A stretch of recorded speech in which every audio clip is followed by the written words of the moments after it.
నమస్తే, welcome to social post. నేను మీ మాధురి. ఈరోజు మనతో పాటు ఉన్నారు రేవంత్ చల్మల, వెల్త్ మేనేజర్. నమస్తే సార్. నమస్తే అండి. రేవంత్ గారు, మ్యూచువల్ ఫండ్స్ ఇంతకు ముందు 1979 నుంచి మ్యూచువల్ ఫండ్స్ ఉన్నా కూడా వీటి మీద ఒక మిత్ ఉండేది. ఆ మిత్ నుంచి బయటకు వచ్చి ఇంట్లో ఒక్కళ్ళైనా సరే మ్యూచువల్ ఫండ్స్లో ఇన్వెస్ట్మెంట్స్ అనేవి పెడుతూ ఉన్నారు. సో నాకు విషయం ఏంటంటే, మ్యూచువల్ ఫండ్స్లో పెడుతున్న వాళ్ళు కానీ స్టాక్ మార్కెట్స్లో పెడుతున్న వాళ్ళకి కానీ అందరికీ ఈక్వల్గా ఎప్పుడు కూడా రిటర్న్స్ అనేవి కనిపించట్లేదు. రైట్? అసలు మ్యూచువల్ ఫండ్స్లో ఒకవేళ ఇన్వెస్ట్మెంట్ పెట్టాలి, ఇన్వెస్ట్మెంట్ పెడుతున్నాము అనుకునేటప్పుడు మ్యూచువల్ ఫండ్స్లో ఒక్కసారి మీ పోర్ట్ఫోలియో ఎలా ఉందో చూపించండి అంటారు. ఈ పోర్ట్ఫోలియోలో ఎలాంటి ఫండ్స్ ఉన్నాయి, ఆ ఫండ్స్ ఎలా యాక్ట్ చేస్తున్నాయి అనేవి కూడా చేస్తూ ఉంటారు. అయితే ఈ రూల్స్ ప్రకారం అసలు పోర్ట్ఫోలియో అంటే ఏంటి, ఆ పోర్ట్ఫోలియోలో ఉండాల్సిన ఫండ్స్ ఏంటి, ఎలాంటి ఫండ్స్ పెట్టుకుంటే మన పోర్ట్ఫోలియో బాగా ఉంటుంది, అసలు ఎన్ని ఫండ్స్ యాక్ట్ చేయాలి? అసలు ఫస్ట్ థింగ్, మ్యూచువల్ ఫండ్ మనం ఇన్వెస్ట్ చేసేటప్పుడు జస్ట్ రిటర్న్స్ని మైండ్లో పెట్టుకొని చేయకూడదు. మ్యూచువల్ ఫండ్స్ అనేవి మన జీవితంలో రాబోయేటువంటి అవసరాలని నెరవేర్చుకునేందుకు ఉన్నటువంటి ఒక ఇన్వెస్ట్మెంట్ టూల్, రైట్? అదేదో జస్ట్ దాని పని ఏదో కేవలం రిటర్న్స్ని క్రియేట్ చేయడం కాదు. ఇక్కడ ఒక్కొక్క మనిషికి అవసరం ఒక్కొక్క టైం ఫ్రేమ్లో వస్తుంది. కొంతమందికి 5 ఏళ్ళు, కొంతమందికి 10 ఏళ్ళు, కొంతమందికి 25 ఏళ్ళు టైం పడుతూ ఉంటుంది. ఒక్కొక్కరికి ఒక్కొక్క టైం ఫ్రేమ్ ఉంటుంది. సో అందరికీ స్టాండర్డ్ థియరీ పనిచేస్తుంది అంటే స్టాండర్డ్ థియరీ అనేది పనిచేయదు. ఒక మ్యూచువల్ ఫండ్ అనేది ఒక ఫుల్ ప్లేట్ థాలీలాగా ఉండాలి. ఎప్పుడైనా కానీ మనకి ఒక మంచి బౌల్ ఆఫ్ రైస్ ఉండాలి, చిన్న చిన్న పోర్షన్స్లో మనకి కర్రీ ఉండాలి. సో బేసిక్ ఇప్పుడు ఎప్పుడైతే మనకు అదొక ఫుల్ సైజ్డ్ థాలీలాగా డైవర్సిఫైడ్గా ఉంటుందో అప్పుడు మనకి పోర్ట్ఫోలియో బ్యాలెన్స్డ్గా క్రియేట్ అవుతూ ఉంటుంది. ఇప్పుడు మనకి వైట్ బౌల్ ఏదైతే ఉందో, రైస్ బౌల్ ఉంటుందో అది మనకి లార్జ్ క్యాప్ అనుకోండి. ఇప్పుడు సహజంగా మన కర్రీస్ ఉంటే చిన్న చిన్న పోర్షన్స్ ఉంటూ ఉంటాయి మనకి, బట్ మేజర్ బౌల్ ఉండేది మాత్రం రైస్ బౌల్ ఉంటుంది. సో లార్జ్ క్యాప్ అనేది మన జీవితంలో కంపల్సరీ అవసరం. ఎందుకు? దాని నుంచి మనకు ఫ్యాట్స్ వస్తాయి, కార్బోహైడ్రేట్స్ వస్తాయి. మనం ఏం చేసినా కార్బోహైడ్రేట్ బాడీకి లేకపోతే బాడీ సర్వైవ్ కాదు. That is important. So large cap ఒక వెయిటేజ్ అనేది సిగ్నిఫికెంట్గా మన పోర్ట్ఫోలియోలో వెయిటేజ్ చేసి ఉండాలి. అండ్ మిడ్ క్యాప్ లాంటివన్నీ ఉంటాయి మనకి, మిడ్ క్యాప్ ఫండ్స్ అని అంటుంటాం. మిడ్ క్యాప్ ఫండ్స్ కూడా ఉండాలి, కానీ దానికి తగ్గ పోర్షన్. అంటే మనకి కర్రీ ఉంటుంది కదా, దాల్ అవ్వచ్చు, ఏదైనా ఫైబర్ కర్రీ అవ్వచ్చు. ఇది చూసి ఇప్పుడు కర్రీస్ అనేవి ఒకటే కర్రీ రోజు తింటే మీ బాడీ సర్వైవ్ అవుతుందా? You need different vegetables, different types of vegetables ఉంటేనే మీ బాడీ ప్రాపర్గా సర్వైవ్ అవుతుంది, ప్రోటీన్స్ దొరుకుతూ ఉంటాయి. So in the same way మనం ఎప్పుడు కూడా ఒక ఫండ్ తీసుకునేటప్పుడు ఒకటే టైప్ ఆఫ్ మ్యూచువల్ ఫండ్ అంటే ఒకటే టైప్ ఆఫ్ మిడ్ క్యాప్ని సెలెక్ట్ చేసుకోవాల్సిన అవసరం లేదు. అండ్ దాంతోపాటు మనకి డెజర్ట్ అనేది ఒకటి ఉంటుంది, అదే స్మాల్ క్యాప్. ఇప్పుడు అన్నిట్లో బాగా టేస్ట్ ఉండేది డెజర్ట్, స్వీట్నెస్ ఉంటుంది. అట్లా అని చెప్పేసి మనం డెజర్ట్ని ఎక్కువ తింటే ఏమవుతుంది, మిగతా మానేసి షుగర్, బీపీలు అన్నీ వచ్చి పోతాం, right? So we need a balanced portfolio. So we need good size of large cap, we need mid cap as a protein or fiber whatever, and we need a dessert also. So ఇక్కడ మనకి ఈ white bowl ఏం చేస్తుంది అంటే, large cap ఏం చేస్తుంది, అందులో large క్యాప్లో ఉండేవన్నీ కూడా ఫండమెంటల్లీ స్ట్రాంగ్ అండ్ బిజినెస్ పరంగా స్ట్రాంగ్ ఉండే కంపెనీస్ ఉంటాయి కాబట్టి పోర్ట్ఫోలియోని స్టేబుల్గా ఉంచడానికి ట్రై చేస్తూ ఉంటాయి. ఈ మిడ్ క్యాప్ ఈ కొంచెం ఉండేవి ఏం చేస్తాయి అని అంటే, మనం తినేదానికి ప్రోటీన్ యాడ్ చేసి దాని స్పీడ్ని యాక్సలరేట్ చేయడానికి ట్రై చేస్తుంది. లాస్ట్లో ఉన్నటువంటి ఆ స్మాల్ క్యాప్ ఏం చేస్తుంది, షుగర్స్ని యాడ్ చేసి బూస్ట్ చేస్తుంది. సో మన రిటర్న్స్ అనేవి ఎప్పుడైనా కానీ ఒక స్టేబుల్ మెథడ్లో ముందరికి వెళ్తూ ఉంటాయి. అలా కాకుండా ఓన్లీ మిడ్ క్యాప్ స్మాల్ క్యాప్నే మనం పోర్ట్ఫోలియోలో పెట్టుకుంటే, అండ్ చరిత్రలో మనకి లార్జ్ క్యాప్ కంటే కూడా వర్స్ట్ రిటర్న్స్ ఇచ్చినటువంటి సంవత్సరాలు మిడ్ అండ్ స్మాల్ క్యాప్ చరిత్రలో ఉన్నాయి. అటువంటి టైంలోనే కనుక మనకి ఏదైనా అవసరం వచ్చింది, పిల్లవాడి చదువుకో దానికో దీనికో డబ్బులకు అవసరం పడ్డాయి అనుకోండి, అప్పుడే అండర్ పర్ఫామ్ చేస్తున్నాయి అనుకోండి, అప్పుడు మీ పోర్ట్ఫోలియో ఎంత బ్యాడ్గా ఉంటుంది. సో పోర్ట్ఫోలియో అనేది కన్స్ట్రక్టెడ్గా ఉండాలి, ర్యాండమ్గా తయారు చేసినట్టుగా ఉండదు. ఇది ఒక టైప్ ఆఫ్ స్ట్రాటజీ. ఇంకొక స్ట్రాటజీ ఎట్లుంటుంది, value and Contra oriented method అని అంటాం. So value and Contra methods ఎలా ఉంటాయని అంటే, మార్కెట్లో అండర్ వాల్యూడ్ సెగ్మెంట్స్ ఏమేమి ఉన్నాయి, సెక్టార్స్ ఏమున్నాయి, వాటిని ఐడెంటిఫై చేసి ఆ టైప్ ఆఫ్ మ్యూచువల్ ఫండ్స్ని ఐడెంటిఫై చేయడానికి మనకు ఆపర్చునిటీ ఉంది. ఫర్ ఎగ్జాంపుల్, మనకి మ్యూచువల్ ఫండ్స్లో ఇందాక మనం మాట్లాడిందంతా కూడా ఏంటి, మార్కెట్ క్యాపిటలైజేషన్ బేస్డ్ అని అంటాం. అంటే large cap, small cap, mid cap, ఇదంతా capitalization based, top 500 companies. And ఆ తర్వాత మనకు ఉండేది ఏంటి అని అంటే, thematic based, sectorial based funds కూడా ఉంటాయి. ఈ thematic and sectorial based funds ఎట్లా ఉపయోగపడతాయి అని అంటే, నెక్స్ట్ గోయింగ్ ఫర్దర్ ఇండియన్ ఎకానమీలో పర్టికులర్గా ఈ సెగ్మెంట్స్ పరిగెడతాయి అనే నమ్మకం మనకు ఉంది అనుకోండి. ఫర్ ఎగ్జాంపుల్, గతంలో మనకి వచ్చినటువంటి బడ్జెట్లో బ్యాంకింగ్ సిస్టమ్ని బూస్ట్ చేయటము, ప్రజల దగ్గర నుంచి ఖర్చు పెట్టించడానికి ప్రోత్సహించటము, జిఎస్టీ తగ్గించడం, జిఎస్టీ రివిజన్ చేయటము, ఇదంతా కూడా ఒక సెగ్మెంట్ని బూస్ట్ చేయడానికి ప్రయత్నం చేస్తుంది. బ్యాంకింగ్ వ్యవస్థ, కన్జంప్షన్ థీమ్, సో కొంత ఫోకస్డ్ ఏరియా మీద ఉంటుంది. అదే మన పోయిన 10 సంవత్సరాలు ఈ బీజేపీ గవర్నమెంట్లో ఏం చేసింది, డిఫెన్స్, ఇన్ఫ్రాస్ట్రక్చర్, ఇట్లాంటి వాటి మీద ఎక్కువగా ఫోకస్ చేసింది. కానీ ఇప్పుడు థీమ్ మారింది.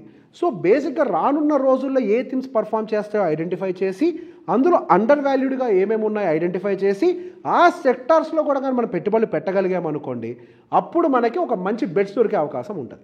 కానీ ఇక్కడ ఏంటి, మనకి నాలెడ్జ్ ఉండాలి, పేషెన్స్ ఉండాలి, మన అక్యుములేషన్ ఫేజ్ ఉంటుంది. పెట్టిన వెంటనే నెక్స్ట్ డే నుంచి రిటర్న్స్ కనపడాలంటే కనపడం, దానికి ఓపిక ఉండాలి. కానీ పోర్ట్ఫోలియో అనేది స్టేబుల్గా ఉంటుంది. When compared to the other portfolio construction ఇక్కడ రిటర్న్స్ ఎక్కువగా ఉంటాయి. కానీ ఇక్కడ రిటర్న్స్ ఎక్కువగా ఉంటాయి కదా అని చెప్పి డైరెక్ట్గా చెప్పేది కుదరదు. ఎందుకు, ఇక్కడ స్టడీ, రీసెర్చ్ అంతా కలిపి ఉండాలి. సో ఎప్పుడైనా సరే ప్రాపర్గా రీసెర్చ్ చేసి కనుక వీటిల్లో పెట్టుబడి పెడితే అవుట్ పర్ఫార్మెన్స్కి స్కోప్ ఎక్కువ దొరుకుతుంది. సో ప్రైవేట్ బ్యాంకింగ్, ఎన్బిఎఫ్సిస్ రీసెంట్గా ఆల్ టైమ్ హైలో ఉన్న మార్కెట్లో ఉంటే ఆ 2 సెగ్మెంట్స్ ఆల్ టైమ్ హైలో ఉన్నాయి. నెక్స్ట్ ఖచ్చితంగా ఏదైనా పర్ఫామ్ చేస్తుంటే కన్జంప్షన్ బాగా పర్ఫామ్ చేయడానికి అవకాశం ఉంది. Because government is favouring that, ఇండియాలో కన్జంప్షన్ని బూస్ట్ చేయాలి అని. సో ఈ విధంగా మనకి మ్యూచువల్ ఫండ్స్ ఉంటాయి, consumption based, banking based, IT based, power and infra based, defence based funds ఉంటాయి. అట్లాంటి వాటితో ఒక పోర్ట్ఫోలియోని కన్స్ట్రక్ట్ చేసుకోవచ్చు. ఆ కన్స్ట్రక్షన్ చేసేటప్పుడు కూడా తాళీ సిస్టమ్ ఫాలో అవ్వాలి. Thali system is mandatory. Because మనం ఏదో వెళ్ళి కంప్లీట్గా డిఫెన్స్లో పెట్టామనుకోండి, అది పర్ఫామ్ చేయకపోతే దారుణమైన సిచ్యువేషన్స్లో ఉంటాం. కాబట్టి అక్కడైనా సరే ఒక మెయిన్ రైస్ బౌల్ ఉండాలి, అండ్ మనకి కర్రీస్ ఉండాలి, స్వీట్ ఉండాలి, అన్నీ ఉండాలి. సో దాన్ని ఆ విధానంలో అక్కడ కూడా లార్జ్ క్యాప్ ఎక్స్పోజర్ ఎక్కడుంది, మిడ్ ఎట్లుంది, స్మాల్ ఎట్లుంది అన్నీ చెక్ చేసుకోవాలి. ఇది ఒక టైప్. నెక్స్ట్ వచ్చేసరికి డైవర్సిఫైడ్ బేస్డ్ మెథడ్ అని అంటారు. ఇవన్నీ నాకు తెలియదు. ఎప్పుడు లార్జ్ క్యాప్ ఎంత ఉండాలి, ఎప్పుడు ఎట్లుండాలి నాకు తెలియదు. ఇప్పుడు బేసిక్గా నేను ఇంట్లో వండుకొని తింటుంటే నేను లావ్ అయిపోతున్నా, నా బాడీకి ఈ మీల్ మెథడ్ సెట్ కావట్లేదు అని ఒకటి ఉందనుకోని థాట్ మీకు, అప్పుడు డైటీషియన్ దగ్గరికి వెళ్తాం. డైటీషియన్ దగ్గరికి వెళ్ళినప్పుడు ఏమవుతుంది, మీ బాడీకి కరెక్ట్గా ఏ టైంలో ఎంత అంటే ఏ టైప్ ఆఫ్ ప్రోటీన్ కావాలి, ఏ విటమిన్ కావాలి, ఎంత ఫైబర్ కావాలి, ఒక డైట్ చార్ట్ని ప్రిపేర్ చేస్తారు. సో ఆ డైట్ చార్ట్ని ప్రిపేర్ చేసినట్లుగానే మనకి ఫ్లెక్సీ క్యాప్ అని ఒక ఫండ్ ఉంటుంది. సో ఏ టైంలో లార్జ్లో ఉండాలి, ఏ టైంలో మిడ్లో ఉండాలి, ఏ టైంలో స్మాల్లో ఉండాలి, వాళ్ళు డిసైడ్ చేస్తారు. మనం డిసిషన్ తీసుకొని అవసరం లేదు, అక్కడ ఫండ్ మేనేజర్ ఉంటాడు. ఫ్లెక్సీ క్యాప్ ఫండే యాడ్ చేస్తుంది అది ఎక్కడ ఉండాలి అని, అదే డిసైడ్ చేస్తుంది. Okay, so they will decide large cap ఎంత, దేనికి ఎంత అనేది వాళ్ళే డిసైడ్ చేస్తారు. లేదు బిజినెస్ సైకిల్ ఫండ్స్ అని ఉంటాయి, అవేం చేస్తూ ఉంటాయి, ఇప్పుడున్నటువంటి సినారియోలో ఏ సైకిల్ బాగా రన్ అయ్యే అవకాశం అని చెక్ చేసుకొని ఆ సైకిల్లోకి ఇన్వెస్ట్ చేస్తారు. అంటే ఐటీ బాగుందా, బ్యాంకింగ్ బాగుందా, వాటిలోకి వాళ్ళే షిఫ్ట్ చేస్తూ ఉంటారు, మనం కష్టపడాల్సిన అవసరం లేదు. అండ్ మల్టీ క్యాప్ ఫండ్ అని ఇంకోటి ఉంటుంది. అదేంటి, ఫిక్స్డ్ ఒక ఫార్ములాని పెట్టేస్తుంది. అరే ఏదేమైనా కానీ ఈ డైటీషియన్స్ ఎన్ని చెప్పినా కానీ మనకైతే రైస్ పడాలి ఖచ్చితంగా, ఇది డిసైడెడ్ అనుకోండి. ఎస్ నాకు 25% రైస్ లాక్డ్, కొంత నాకు ఖచ్చితంగా కర్రీ కావాలి 25% లాక్డ్, నాకు స్వీట్ కావాలి 25% లాక్డ్.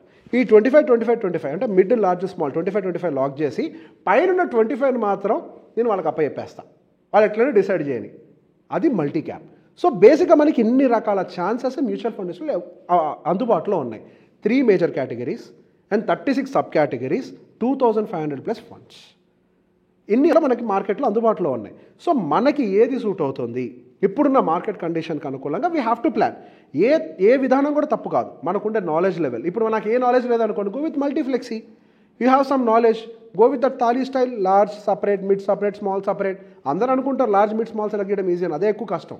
ఇంకొకటి ఏంటి అంటే మనం సెలెక్ట్ చేసుకున్న ఫండే నెక్స్ట్ టైంకి కొలాప్స్ అయిపోవచ్చు, నెక్స్ట్ డే లేకపోవచ్చు. అంటే ఇక్కడ ఒక విషయం గుర్తుపెట్టుకోవాలి, ఫండ్ మాయమవటం అంటూ చరిత్రలో ఉండదు. ఓకే, బికాస్ ఇక్కడ ఫండ్ అనేది ఒక ట్రస్ట్ ఫార్మేషన్. స్టాక్స్ అయితే మాయమైపోతాయి కదా. ఎన్ని స్టాక్స్ మాయమవుతాయి, ఒకటి మాయమవుద్దా? ఒక మ్యూచువల్ ఫండ్లో ఒక స్టాక్ ఎంత వెయిటేజ్ ఇస్తారండి, 2%, 3%. 3% అది మాయం అయిపోయినా, జీరో అయిపోయినా మిగతా అయినా చూస్తూ ఖాళీ కూర్చుంటాయి, ఎంతో కొంత పర్ఫార్మెన్స్ ఇస్తాయి కదా. The advantage with mutual fund ఏంటి అంటే అదే, ఒక దగ్గర ఉండవు, 2 మరి మాయమైపోయేటువంటి స్టాక్స్ వాళ్ళు పెట్టుబడి పెట్టరు, వాళ్ళ పర్ఫామ్ చేయవు అసలు. అట్లాంటి వాటిలో వాళ్ళు పెట్టరు అసలు కూడా. ఓకే, అట్లా జరగలేదు నేను చెప్పట్లేదు, గతంలో జరిగాయి. But over the period of time even rules కూడా టైటన్ అయ్యాయి. ఓకే. సో బేసిక్ అటువంటి ఒక స్టాక్ని ఎందుకు పిక్ చేశారో వాళ్ళు ఎక్స్ప్లెనేషన్ ఇవ్వాలి. అంత బ్యాడ్ స్టాక్, ఫండమెంటలీ బ్యాడ్గా ఉంది, వాళ్ళు సరిగ్గా ప్రాఫిట్ చూపించట్లేదు, అటువంటి దాంట్లో ఎందుకు డబ్బులు పెట్టుబడి పెట్టాలి? They have to give explanation because it is public money, it is governed by SEBI, they have to answer everything.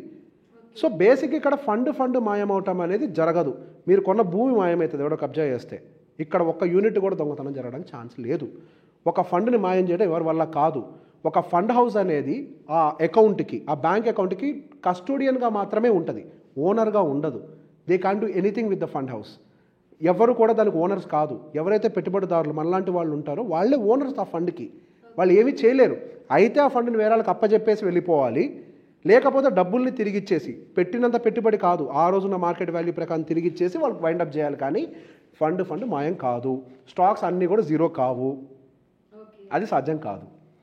So మన పెట్టుకునే పెట్టుబడి అనేది, ఆ పోర్ట్ఫోలియో అనేది ఒక ఫుల్ మీల్స్ థాలీలా ఉండాలి. ఎగ్జాక్ట్లీ. థ్యాంక్ యూ అండి. మోస్ట్ వెల్కమ్ అండి.